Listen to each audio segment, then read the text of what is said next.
Hi hello నమస్తే ఎలా ఉన్నారు అందరూ welcome to the sun tarot నా పేరు రేఖ నేను మీ ముందుకి ఇంకో రీడింగ్ తీసుకొచ్చాను ఇదేంటంటే మీ వ్యక్తి యొక్క కరెంట్ ఫీలింగ్స్ ఏంటి సో మీ మనసులో ఒక వ్యక్తి ఉన్నారు సో వాళ్ళు ఏం ఆలోచిస్తున్నారు అసలు మీ గురించి so no contact no communication or less contact also మీరు వాళ్ళ గురించి కూడా చూడొచ్చు మీరు ఎవరి గురించి అయితే మీరు మనసులో 24/7 ఆలోచిస్తున్నారో అసలు వాళ్ళు మీ గురించి ఏమనుకుంటున్నారు వాళ్ళ ఫీలింగ్స్ ఏంటి ఎవరో మన కరెంట్ ఫీలింగ్స్ అంటే ఏంటి మేడం అని అడిగారు సో ఇంత చిన్న విషయాలు కూడా నేను ఎక్స్ప్లెయిన్ చేయాలంటే ఎలాగండి కరెంట్ అంటే ప్రస్తుతం ఫీలింగ్స్ అంటే వాళ్ళ ఆలోచనలు ఎలా ఉన్నాయి ఫీలింగ్స్ అనే దాన్ని తెలుగులో ఏమంటారు ఆలోచనలు ఏమో something okay so current feelings అంటే ప్రస్తుతానికి వాళ్ళు మీ గురించి ఎలాగ ఆలోచిస్తున్నారు ఓకే అదనమాట సో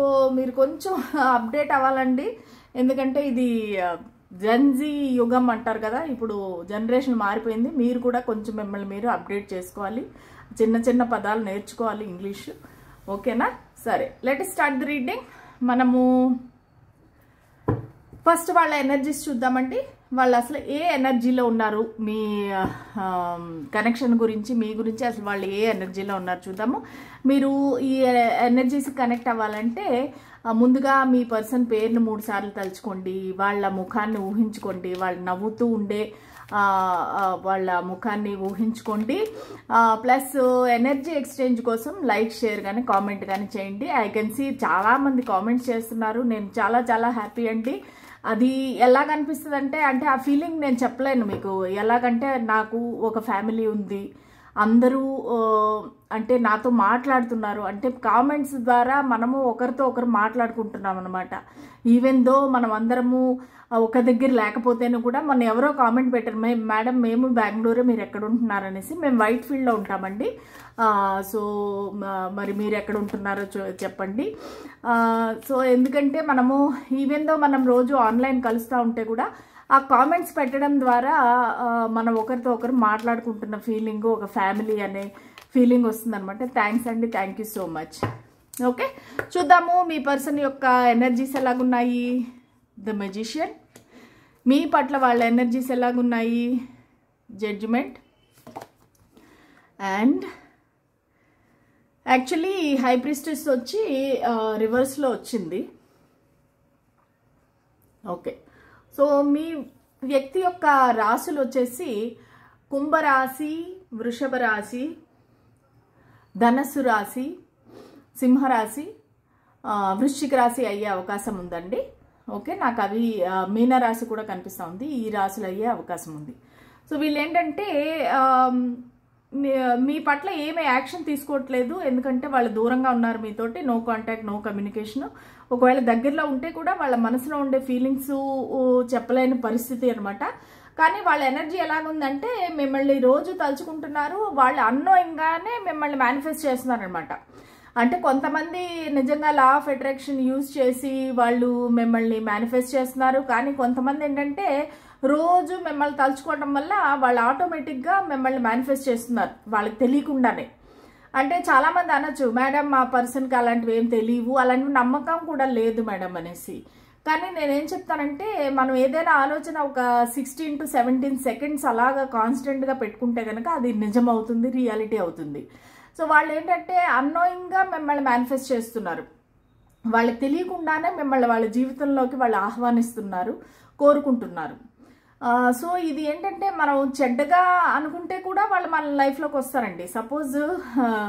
అత్త కోడళ్ళు ఉంటారు కదా అత్త గురించి 24/7 ఆలోచిస్తూ ఉంటారు కోడళ్ళు ఈమె ఎందుకు ఇలా చేస్తుంది అది ఇది అనేసి మనం అదే ఆలోచనలో ఉంటే ఆవిడ మన ఇంట్లోకి వచ్చి కూర్చుంటుంది సో అలాగా అంటే అందరూ అత్తలు చెడ్డవారని నేను అన్నండి కానీ ఇన్ జనరల్ మామూలుగా కామెడీ చేస్తుంటారు కదా అత్త కోడళ్ళు అంటే ఇలా గొడవలు అవుతుంటాయని సో ఆ విధంగా మనం మంచి అనుకున్నా చెడు అనుకున్నా సరే 16 to 17 సెకండ్స్ మీరు ఏదైతే ఆలోచన కాన్స్టెంట్గా నిలబెడతారో అది రియాలిటీలోకి వస్తుంది మేనిఫెస్ట్ అవుతుంది అనమాట ఓకేనా సో మేనిఫెస్ట్ అనే దానికి ఇంగ్లీష్లో మీకు తెలియకపోతే కొంచెం డిక్షనరీ చూడండి తెలుగులో ఏమంటారు అనేది మీరు కామెంట్ సెక్షన్లో పెట్టండి మేనిఫెస్టేషన్ని తెలుగులో ఏమంటారు అనేది మీరు కామెంట్ పెట్టండి సరేనా సో వాళ్ళు ఒక న్యాయం అనేది కోరుకుంటున్నారు. ఈ కనెక్షన్లో వాళ్ళకి న్యాయం కావాలి. ఒక విధంగా చూస్తేనేమో వాళ్ళు కొంచెం ఒక డిఫీటెడ్గా ఫీల్ అవుతున్నారు, ఓడిపోయినట్టుగా ఫీల్ అవుతున్నారు. దానికి వాళ్ళకి మళ్ళా రీయూనియన్ రీకన్సిలియేషన్ కావాలని కోరుకుంటున్నారు. దానికి జడ్జిమెంట్ కావాలి. సపోజ్ మీరు యాక్షన్ తీసుకోవట్లేదు, వాళ్ళు యాక్షన్ తీసుకోవట్లేదు, కానీ ఈ కనెక్షన్ రాసి పెట్టుంది అంటే కనుక, డివైన్ కనెక్షన్ అయితే కనుక యూనివర్స్ మీ ఇద్దరి మధ్యలో వచ్చి మిమ్మల్ని ఇద్దరిని అనుకోని విధంగా కలుపుతుంది అనమాట. అంటే మీరు ఎక్స్పెక్ట్ కూడా చెయ్యరు, అలాంటి పరిస్థితుల్లో మిమ్మల్ని ఇద్దరిని మళ్ళా రీయూనైట్ చేస్తుంది. అది యూనివర్స్ తాలూకా కర్తవ్యం అనమాట. సో ఆ విధంగా ఈ వ్యక్తి ఏంటంటే మీతో కలవాలని కోరుకుంటున్నారు, ఒక రీయూనియన్ అనేది కోరుకుంటున్నారు. ఇంతవరకు వాళ్ళు ఏదైతే విషయాలు మీతో చెప్పకుండా దాచిపెట్టారో అది ఇప్పుడు మీకు ఓపెన్గా చెప్పాలనుకుంటున్నారు. ఒక భయంతోనో ఒక సిగ్గుతోనో ఏవో కొన్ని విషయాలు వాళ్ళు దాచిపెట్టారు. ఓకేనా? సో దానివల్ల మోస్ట్ ప్రాబబ్లీ మీ ఇద్దరికి గొడవ ఉండొచ్చు, మీ ఇద్దరి మధ్య దూరం పెరిగిండొచ్చు, మీరిద్దరూ మాట్లాడుకోకుండా అయిపోయి ఉండొచ్చు, ఒకరినొకరు బ్లాక్ చేసుకోండొచ్చు, నో కాంటాక్ట్లోకి వచ్చేసారు. కానీ ఇప్పుడు వాళ్ళు వాళ్ళ ఏదైతే తప్పు చేశారో ఆ తప్పుని ఓపెన్గా మీకు చెప్దామనుకుంటున్నారు. ప్లస్ ఏదైతే సీక్రెట్గా పెట్టారో, కొంతమందికి నాకు ఏమనిపిస్తుందంటే వాళ్ళు ఆల్రెడీ మ్యారీడ్ అనేది మీకు తెలీదు. సో తెలియకుండానే వాళ్ళతో మీరు ప్రేమలో పడ్డారు, ఇది ఎక్స్ట్రా మ్యారిటల్ అఫైర్ అయ్యింది. దానివల్ల ఏంటంటే మీరు నో నో నో నేను ఇలాంటి థర్డ్ పార్టీలో ఉండను, నేను నాకు అది ఇష్టం లేదు అని మీరిద్దరు గొడవ అయ్యి విడిపోయి ఉండొచ్చు. ఎందుకు వాళ్ళు అలా దాచిపెట్టి ఉన్నారు అనే విషయాన్ని మీకు క్లారిఫై చేస్తారు. ఓకే, సో చేయాలి అనుకుంటున్నారు, వాళ్ళ ఎనర్జీ అలాగుంది. సో వాళ్ళు ఏదైతే ఒకవేళ సపోజ్ ఎందుకు మిమ్మల్ని సడన్గా గోస్టింగ్ చేశారు అంటే మీతో మాట్లాడకుండా, మీరు మెసేజ్ చేస్తే రిప్లై ఇవ్వరు, మీరు కాల్ చేస్తే కాల్ ఎత్తరు, మిమ్మల్ని బ్లాక్ చేశారు, ఇవన్నీ ఎందుకు చేశారు?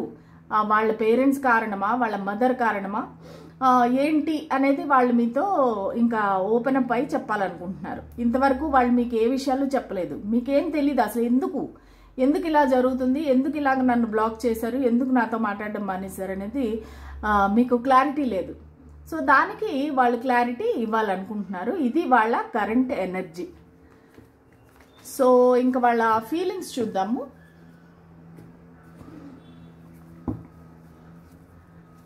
స్పిరిట్స్ అండ్ ఏంజల్స్ మా గైడెన్స్ క్లారిటీ ఇవ్వండి. మా వ్యూవర్స్ మనసులో ఉండే పర్సన్, సో వాళ్ళ కరెంట్ ఫీలింగ్స్ ఏంటి? డెక్ నేను రివర్స్లో పట్టుకున్నాను. ఓకే, సో వాళ్ళ కరెంట్ ఫీలింగ్స్ ఏంటి? స్పిరిట్స్ అండ్ ఏంజల్స్ మా గైడెన్స్ క్లారిటీ ఇవ్వండి. వాళ్ళ కరెంట్ ఫీలింగ్స్ ఏంటి? మా వ్యూవర్ మనసులో ఉండే వాళ్ళ పార్ట్నరు, వాళ్ళ వ్యక్తి, వాళ్ళ కరెంట్ ఫీలింగ్స్ ఏంటి? Page of swords, 8 of pentacles, 5 of cups, knight of pentacles and 7 of wands. Bottom of the deck వచ్చేసి ద హెర్మిట్. ఓకే, సో వాళ్ళ కరెంట్ ఫీలింగ్స్ ఎప్పుడు వచ్చేలాగా సేమ్ ఫీలింగ్సే వచ్చాయండి, ఇందులో ఏ మార్పు లేదు. మనం ఎప్పుడు చూస్తానో కూడా ఇదే ఫీలింగ్లో ఉంటారు వాళ్ళు. వాళ్ళు యాక్చువల్లీ ఈ కనెక్షన్లో వర్క్ చేయాలనుకుంటున్నారండి. సో ఇంతవరకు వీళ్ళు ఏదైతే మిమ్మల్ని మీకు న్యాయం చేయకుండా వాళ్ళు మిమ్మల్ని సడన్గా వదిలేసి వెళ్ళిపోయారో, ఇప్పుడు వాళ్ళు ఈ కనెక్షన్ పైన వర్క్ చేయాలనుకుంటున్నారు. సో అప్పుడు కొంత మట్టికి వాళ్ళకి ఏమైనా ఫైనాన్షియల్ ప్రాబ్లమ్స్ ఉండిండొచ్చు, దానివల్ల మీకు వాళ్ళు అంటే న్యాయం చేసి ఉండకపోవచ్చు, మీతో మాట్లాడకుండా మిమ్మల్ని దూరం పెట్టిండొచ్చు. కానీ ఇప్పుడు వాళ్ళు న్యాయం చేయాలనుకుంటున్నారు. ప్లస్ మీ గురించి అంతా డిస్కస్ చేస్తున్నారు వేరే వాళ్ళతోటి, మీ గురించి ఇన్ఫర్మేషన్ అనేది గ్యాదర్ చేస్తున్నారు. కానీ ప్రస్తుతానికి వాళ్ళు సైలెంట్గా ఉన్నారన్నమాట. ద హెర్మిట్ అంటే ఏంటంటే ఒక విరక్తి భావం. సో వాళ్ళు ఏంటంటే అసలు నాకేం కావాలి నా లైఫ్లో, నాకు ఈ వ్యక్తి ఉంటే హ్యాపీనెస్ ఉంటుందా, అసలు నేను ఎందుకు ఈ వ్యక్తిని కోరుకుంటున్నాను, అసలు మా ఇద్దరి మధ్య ఉండే ఈ సంబంధం ఏంటి, ఈ బంధం ఏంటి అన్నట్టుగా వాళ్ళు ఫీల్ అవుతున్నారనమాట.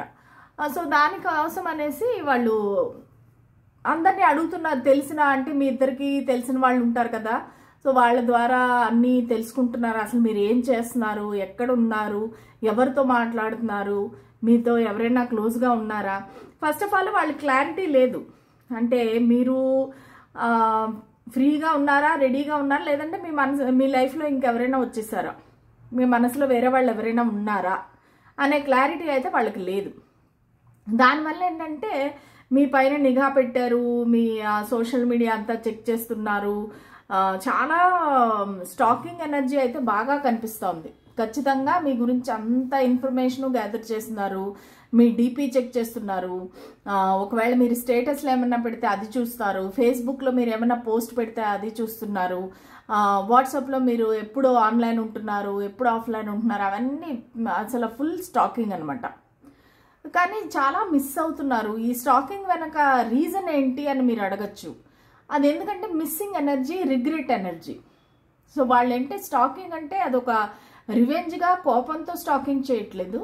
వాళ్ళకి ఒక మిస్సింగ్ ఎనర్జీ కనిపిస్తుంది. చాలా మిస్ అవుతున్నారు మిమ్మల్ని. ఆ మిస్సింగ్తో పాటు కొంచెం రిగ్రెట్ కూడా ఉంది. వాళ్ళు చేసింది తప్పు అంటే, నేను ఈ అబ్బాయి లేదా అమ్మాయి లైఫ్తో నేను ఆడుకున్నాను, వీళ్ళని అనవసరంగా ఈ ఉచ్చులోకి దింపాను అన్నట్టుగా వాళ్ళకి ఏదో ఒక రిగ్రెట్ అయితే ఉంది.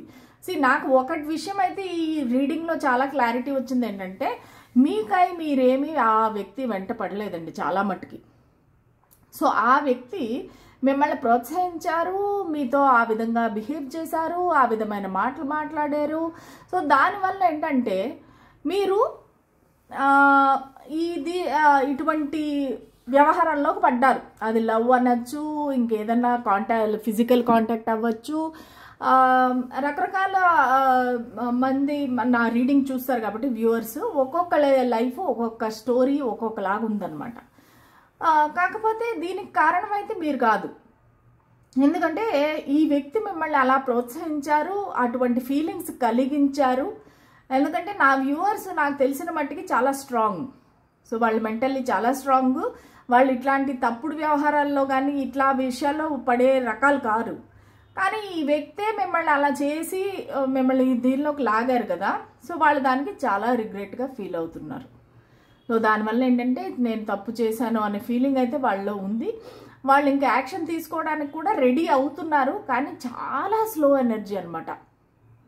సో వాళ్ళు ఆ గుర్రం మీద కూర్చున్నారు, మీకు కమిట్మెంట్ ఇద్దామనేసి, మీకు ఏదైనా ఆఫర్ ఇద్దామని చెప్పేసి, కానీ ఆ గుర్రం అనేది కదలట్లేదు. ఎందుకంటే ఈ వ్యక్తి రెడీగా లేరు. నేను వెళ్ళాలా వద్దా, నేను వెళ్తే ఏమవుతుంది, ఈ వ్యక్తి నన్ను యాక్సెప్ట్ చేస్తారా లేకపోతే రిజెక్ట్ చేస్తారా. ఎందుకంటే ఇక్కడ 7 of Wands ఉంది. 7 of Wands అంటే సెల్ఫ్ డిఫెన్స్. సో ఏంటంటే ఇప్పుడు మీరు ఏమంటారో, మీరు వాళ్ళని బ్లేమ్ చేస్తారేమో. ఈ వ్యక్తికి తనది తప్పు అని తెలుసండి, కాకపోతే వీళ్ళకి చాలా ప్రైడ్, ఈగో. దానివల్ల ఏంటంటే వాళ్ళు యాక్సెప్ట్ చేయరు. మీరు ఒకవేళ వాళ్ళ తప్పు, నువ్వు ఎందుకు ఇలా తప్పు చేసావు, అది నువ్వు మోసగాడివి, మోసగత్తెవి అని మీరు ఏదైనా అంటే కూడా వాళ్ళకి ఆ తట్టుకునే శక్తి లేదు. దానివల్ల ఏంటంటే చాలా సెల్ఫ్ డిఫెన్స్లో ఉన్నారనమాట. చాలా దూరంగా డిస్టెన్స్ మెయింటైన్ చేస్తున్నారు, డిఫెన్సివ్ ఎనర్జీలో ఉన్నారు. నాకు వద్దు, ఇంకా ఈ విషయంలో నేను మళ్ళీ వెళ్తే కనుక మళ్ళీ వాళ్ళు నన్ను రిజెక్ట్ చేస్తారు, నాకు ఇన్సల్ట్ చేస్తారు, నన్ను అనరాని మాటలు అంటారు అన్నట్టుగా వాళ్ళు సెల్ఫ్ డిఫెన్స్లో ఉన్నారు. కానీ మనసు ఒకటి చెప్తుంది, మైండ్ ఒకటి చెప్తుంది. మనసేమో మీరు లేకుండా ఉండలేకపోతుంది, మీరు లేకపోతే చాలా కష్టంగా ఉంది వాళ్ళకి, రిగ్రెట్ ఫీల్ అవుతున్నారు, రాత్రి వేళ ఏడుస్తున్నారు, బాధపడుతున్నారు, చాలా సాడ్గా ఉన్నారు. ఇంతకు ముందు ఉండే ఆ హ్యాపీనెస్ అనేది వాళ్ళ ముఖంలో కనిపించట్లేదు. ఓకే, చాలామంది మీ మ్యూచువల్ ఫ్రెండ్స్ అవ్వచ్చు, మీకు తెలిసిన వాళ్ళు అయ్యుండొచ్చు, వాళ్ళందరూ కూడా అబ్జర్వ్ చేస్తున్నది ఏంటంటే వాళ్ళ ముఖంలో హ్యాపీనెస్ అనేది లేదు, వాళ్ళు సాడ్గా ఉన్నారు. ఓకే, సో ఇవి వాళ్ళ ఫీలింగ్స్. ఇంకా చూద్దాము. ఇదేమో హెవెన్ అండ్ ఎర్త్ టారో, దీంట్లో కూడా చూద్దాం. సో మీ వ్యక్తి యొక్క మనసులో ఫీలింగ్స్ ఏంటి చూడండి, ఎలా పడుతున్నాయి కార్డ్స్. ఈ కార్డ్స్ చాలా స్లిప్పరీగా ఉంటాయి first of all. Okay, spirits and angels చూసారా, ఆ కార్డు వద్దని తీసేస్తే కూడా మళ్ళీ వచ్చింది 9 of Swords. చాలా బాధలో ఉన్నారండి, చాలా రిగ్రెట్, ఏడుపు, రాత్రులు నిద్ర పట్టకపోవటము, యాంగ్జైటీ, డిప్రెషను, ఇవన్నీ కూడా ఉన్నాయన్నమాట. ఓకే, ఓకే, ఇక్కడ వచ్చి 9 of Swords, then the Moon, the Fool, the Magician, 2 సార్లు వచ్చింది the Magician అనేది, Ace of Cups, bottom of the deck వచ్చేసి the high priestess. Okay, hermit, high priestess అనమాట. అంటే ఇద్దరు కూడా ఒక విధంగా చెప్పాలంటే రెడీగా లేరు. మీరిద్దరు ఒకరితో ఒకరు కమ్యూనికేట్ అవ్వడానికి మీరు రెడీగా లేరు. ఎందుకంటే మీరు కూడా, మీకు కూడా సెల్ఫ్ రెస్పెక్ట్ ఉంది. నేను మిమ్మల్ని ఈగో ప్రైడ్ అన్నాను, కానీ మీకు సెల్ఫ్ రెస్పెక్ట్ ఉంది. సో దానివల్ల ఏంటంటే మీరు కూడా వాళ్ళకి అంత వెల్కమ్ చెప్పట్లేదు. మీరు కూడా ఇప్పుడు మీరు ఇంట్రెస్ట్ లేకపోతే ఈ రీడింగ్ చూడరు. 100% అదైతే కరెక్ట్. మీకు ఇంట్రెస్ట్ ఉంది, వాళ్ళంటే ఇష్టం ఉంది, వాళ్ళంటే ప్రేమ ఉంది. కానీ మీరు మీ సెల్ఫ్ రెస్పెక్ట్ని తగ్గించుకొని వాళ్ళ దగ్గరికి వెళ్ళి వాళ్ళ కాళ్ళ మీద పడి నువ్వు లేకపోతే నేను ఉండలేను, నువ్వు లేకపోతే నేను చచ్చిపోతాను, ఇటువంటి పరిస్థితి అయితే లేదు. మీరు కూడా పోతే పో, నాకు అవసరం లేదు అన్నట్టుగానే మీరు బిహేవ్ చేస్తున్నారు. అంటే మనసులో మీకు ఎంతైనా బాధ ఉండనివ్వండి, బయటికి మాత్రం మీరు అది చూపించట్లేదు. సో దానివల్ల ఏంటంటే వాళ్ళు ఇంకా వాళ్ళకి టెన్షన్ అయిపోతుంది, ఇన్సెక్యూరిటీ వచ్చేస్తుంది, ఇంకా రాత్రి వేళ కూర్చొని ఏడుస్తున్నారు. కొంతమందికి మీ పర్సన్కి హెల్త్ ఇష్యూ కూడా ఉండొచ్చండి. రీసెంట్గా ఏమన్నా వాళ్ళకి హెల్త్ ప్రాబ్లం వచ్చి ఉండొచ్చు, లేదంటే హాస్పిటల్లో ఉండి ఉండొచ్చు, లేదంటే కొంతమందికి పీజీ కానీ హాస్టల్లో ఉండి ఉండొచ్చు. సో వాళ్ళకి ఏంటంటే చాలా ఇబ్బంది, రాత్రి వేళ నిద్ర పట్టకపోవటము, మళ్ళానేమో మెడిసిన్స్ తీసుకోవడము. సో ఇవన్నీ నాకైతే క్లియర్గా కనిపిస్తున్నాయి. ఇక్కడ చాలా సీక్రెట్స్, మళ్ళానేమో ఫీలింగ్స్ అనమాట, చాలా ఎమోషన్స్. మీరంటే చాలా ఎమోషనల్గా ఫీల్ అవుతున్నారు. మీరు అనుకోవచ్చు ఈ వ్యక్తి చీటర్ అండి, చీటింగ్ చేశారు నన్ను, వాళ్ళకి అసలు ఏ ఫీలింగ్స్ లేవు అంటే అది తప్పండి. ఎందుకంటే వాళ్ళకి ఫీలింగ్స్ అనేవి ఉన్నాయి. సో మిమ్మల్ని చాలా మిమ్మల్ని మిస్ అవుతున్నారు, అదైతే 100% షూర్. కానీ ఎక్కడో ఒక్కొక్కడ వాళ్ళ మదర్ కానీ, లేదంటే వాళ్ళ మదర్ ఫిగర్, అక్క, ఆంటీ, గ్రానీ, ఎవరైనా కానీ ఈ కనెక్షన్లో అయితే చాలా వాళ్ళని మిస్గైడ్ చేస్తున్నారు. వాళ్ళకి లేనిపోనివన్నీ చెప్పి, లేదురా మనకి ఈ అమ్మాయి మంచి తగదు, లేదమ్మా ఈ అబ్బాయి మనకి తగినవాడు కాదు అన్నట్టుగా వాళ్ళు బ్రెయిన్ వాష్ చేసి, లేదు నువ్వు ఈ వ్యక్తిని పెళ్లి చేసుకుంటే కనుక మేము చచ్చిపోతాము, లేదంటే మా ఆస్తిలో నీకు వాటా ఇవ్వము, ఏదో సంథింగ్ వాళ్ళ మదర్ రిలేటెడ్గా ఏదో ఒక అడ్డంకి అనేది ఉంది ఈ కనెక్షన్లో. ప్లస్ కొంతమందికి వాళ్ళ మదర్ హెల్త్ ఇష్యూ కూడా ఉండొచ్చు.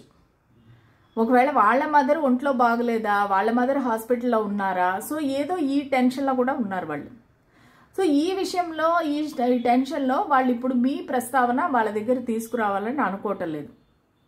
సో వాళ్ళ ఇంట్లో వాళ్ళకి కూడా మీ గురించి ఏం చెప్పాలి అని ప్రస్తుతానికైతే వాళ్ళకి లేదు. ఇంకొక విధంగా చూస్తే వాళ్ళు మిమ్మల్ని, మీరు వాళ్ళని మోసం చేశారు అన్నట్టుగా ఫీల్ అవుతున్నారు. అంటే వీళ్ళు మిమ్మల్ని ఒక విధంగా ఊహించుకున్నారు, కానీ మీరు ఆ విధంగా లేరు. సో దానివల్ల వీళ్ళు ఏమంటున్నారంటే, నువ్వే నన్ను మోసం చేశావు, నువ్వు ముందు ఉన్నప్పుడు ఎంతో ప్రేమగా ఉన్నావు, అసలు నువ్వు లేకపోతే నేను బతకలేనన్నావు, ఇప్పుడు నన్ను పట్టించుకోకుండా నన్ను అబాండన్ చేసి నన్ను వదిలేసావు అనేది వాళ్ళ డైలాగ్. సో వాళ్ళు మిమ్మల్ని ఒక బిట్రేయల్, ఒక మోసం చేసినట్టుగా వాళ్ళు భావిస్తున్నారనమాట. కానీ ఏదైతే ఏమైంది, నేను రిస్క్ తీసుకోవాలి, ఈ కనెక్షన్ మళ్ళా స్టార్ట్ చేయాలి, మన పాస్ట్లో ఏవైతే మనకి ఆ మూమెంట్స్ ఉన్నాయో, ఆ హ్యాపీనెస్ ఉందో, ఇప్పుడు నేను మళ్ళీ అది ఫీల్ అవ్వాలి. ఎందుకంటే వాళ్ళు మీ దగ్గర నుంచి ఒక ప్యూర్ జెన్యూన్ లవ్ అనేది వాళ్ళు పొందారు. సో ఒకసారి పొందినాక మళ్ళా దాన్ని పోగొట్టుకుంటే ఎలాగా అంటే, మిమ్మల్ని పోగొట్టుకోవాలని అయితే వాళ్ళకి 100% లేదండి మనసులో. మిమ్మల్ని వదులుకోవాలని అయితే వాళ్ళకి లేదు. ఓకే, వాళ్ళు మళ్ళా వెనక్కి రావాలి, మీకు రీయూనియన్ జరగాలి. కాకపోతే వాళ్ళు ఒక విధంగా ఎక్స్పెక్ట్ చేశారు, మీరు వాళ్ళు వెంట పడతారు, మీరు వాళ్ళ వెంటపడి ఇంకా అడుక్కొని మీరే వస్తారు అనుకున్నారు, కానీ మీరు రావట్లేదు. సో అది వాళ్ళకి కొంచెం భయంగా ఉందన్నమాట. అమ్మో ఇంక ఈ వ్యక్తి నన్ను వదిలేస్తారని. కానీ వాళ్ళకి ఒక రిస్క్ తీసుకొని ఈ కనెక్షన్ అయితే మళ్ళీ స్టార్ట్ చేయాలి, ఒక న్యూ బిగినింగ్ చేయాలి, మళ్ళీ స్క్రాచ్ నుండి జీరో నుండి స్టార్ట్ చేయాలి అనేసి భావిస్తున్నారు. ప్లస్ వాళ్ళకి ఏంటంటే ఇది ఒక సోల్మేట్ కనెక్షన్ లాగా కనిపిస్తూ ఉంది. అండ్ వాళ్ళు ఈ కనెక్షన్ అయితే మేనిఫెస్ట్ చేస్తున్నారు. మీరు రావాలి వాళ్ళ లైఫ్లోకి, మీరు సోల్మేట్, మీరు ఖచ్చితంగా వాళ్ళ లైఫ్లో వదిలేసి వెళ్ళకూడదు, మీ ఇద్దరు సపరేట్ అవ్వకూడదు అనేది అయితే వాళ్ళ ఫీలింగ్ స్ట్రాంగ్గా ఉంది. ఇప్పుడు ఈ సపరేషన్ వల్ల వాళ్ళు దానిని గుర్తించారు.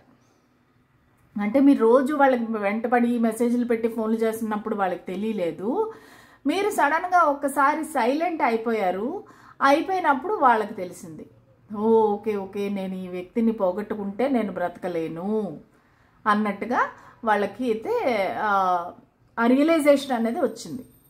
సో దానివల్ల ఏంటంటే ఇంకా మిమ్మల్ని ఎలాగైనా పొందాలి, ఒక న్యూ బిగినింగ్ అయితే కావాలి. ఏస్ ఆఫ్ కప్స్, ఒక న్యూ బిగినింగ్ అయితే మీతో చెయ్యాలి, మళ్ళీ ఫ్రెష్ స్టార్ట్ అనేది చేయాలి. ఇక్కడ 2 కార్డ్స్ వచ్చాయి, the fool card, ace of cups.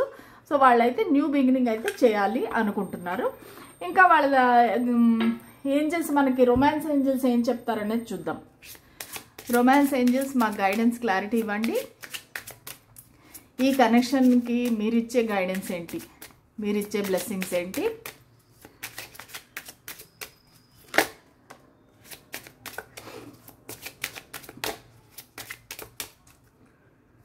Okay, first card వచ్చేసి deception. Someone is wearing a false mask, self mask in this relationship. అది మీరైనా అవ్వచ్చు, మీ పర్సన్ అయినా అవ్వచ్చు. నాకు నువ్వు అవసరం లేదు అన్నట్టుగా ఒక ఫాల్స్ మాస్క్ వేసుకొని ఉన్నారనమాట. కానీ యాక్చువల్గా ఇంటర్నల్గా అయితే ఒకరిని వదిలి ఒకరు ఉండలేరు. కానీ నువ్వు లేకపోతే నాకు ఏం అవ్వదు అన్నట్టుగా డిసెప్షన్ అనమాట. Worth waiting for. Divine timing is at work in your love life. Okay, మీరు వెయిట్ చేయమంటున్నారు అనమాట ఏంజల్స్. మీరు తొందరగా ఏ స్టెప్ తీసుకోకండి, వేరే వాళ్ళకి ఎవరికి ఎస్ చెప్పండి, మీరు వెయిట్ చేయండి. ఇది వర్త్ వెయిటింగ్ ఫర్. మీరు వెయిట్ చేయడం వల్ల మీకు చాలా మంచి జరుగుతుంది, వెయిట్ చేయండి. డివైన్ టైమింగ్ నడుస్తుంది. Wedding. This situation involves marriage. So most of them, చాలా మందికి ఇది ఎక్స్ట్రా మ్యారిటల్ అఫైర్ అవ్వచ్చండి. మీరు ఆల్రెడీ మ్యారీడ్ పర్సన్తో మీరు లవ్లో ఉండొచ్చు. కాకపోతే లేదంటే కనుక ఇంకా మీకు ఎవరికైతే అలాంటి పరిస్థితి లేదో ఇంకా ఇది మ్యారేజ్ వరకు వెళ్ళే అవకాశం ఉంది. సో మీరు కామెంట్ సెక్షన్లో కామెంట్ పెట్టండి మీరు ఏ కేటగిరీలోకి వస్తారు. ఓకేనా? సో ఎవరికైతే పెళ్ళి అవ్వలేదో వాళ్ళకి మీకు కూడా మీకు మ్యారేజ్ అయ్యే అవకాశం ఉంది. లేదంటే కనుక వీరు ఆల్రెడీ వాళ్ళు మ్యారీడ్ అయింటే కనుక this situation involves marriage. Heart to heart conversation. Honestly discuss your feelings with each other. Okay, మీరు ఎప్పుడే కానీ ఓపెన్గా క్లియర్గా మాట్లాడాలి. Clear communication, heart to heart conversation అయితే కనుక మీకుండే ఈ సమస్యలన్నీ తొలగిపోతాయి. అప్పుడు మీరిద్దరూ ఓపెన్గా మాట్లాడుకుంటే మీకు ఒక క్లారిటీ వస్తుంది, ఈ కనెక్షన్ అనేది ముందుకు వెళుతుంది. This could be the one. You have already met the romantic partner you seek. Okay, so వీళ్ళే మీ అల్టిమేట్ పార్ట్నరు. ఎందుకంటే మీరు ఎవరినైతే రొమాంటిక్ పార్ట్నర్గా ఊహించుకున్నారో వాళ్ళే వీళ్ళు అని చెప్తున్నారు. లాస్ట్ కార్డ్ వచ్చి love yourself first. Your self respect makes you more romantically attractive. Okay, చెప్పాను కదా, మీరు ఇంతకు ముందులాగా వాళ్ళ వెంటపడి చేయటం లేదు. దానివల్ల ఈ వ్యక్తి మళ్ళీ మీ దగ్గరికి వస్తున్నారు. ఎందుకంటే ఇప్పుడు మీరు రొమాంటిక్లీ అట్రాక్టివ్గా కనిపిస్తున్నారు. ఎప్పుడైతే మీరు సెల్ఫ్ రెస్పెక్ట్తో మీరు నో అని చెప్తున్నారో, వాళ్ళ దగ్గరికి వెంట పట్టలేదు, చేయట్లేదో, సో వాళ్ళకి మీరు ఇంకా అట్రాక్టివ్గా కనిపిస్తున్నారు. సో దానివల్ల వాళ్ళు మీ దగ్గరికి రావాలనుకుంటున్నారు, రీయూనియన్కి కోరుకుంటున్నారు. ఓకే, సో ఇదండి ఇవాళ రీడింగ్. సో మళ్ళీ నెక్స్ట్ రీడింగ్లో కలుద్దాము. అంతవరకు సెలవు. Bye, good night. And one more thing, మీకు నెక్స్ట్ రీడింగ్ ఏం కావాలనేది నాకు చెప్తే నేను ఖచ్చితంగా అది చేస్తాను. Thank you so much.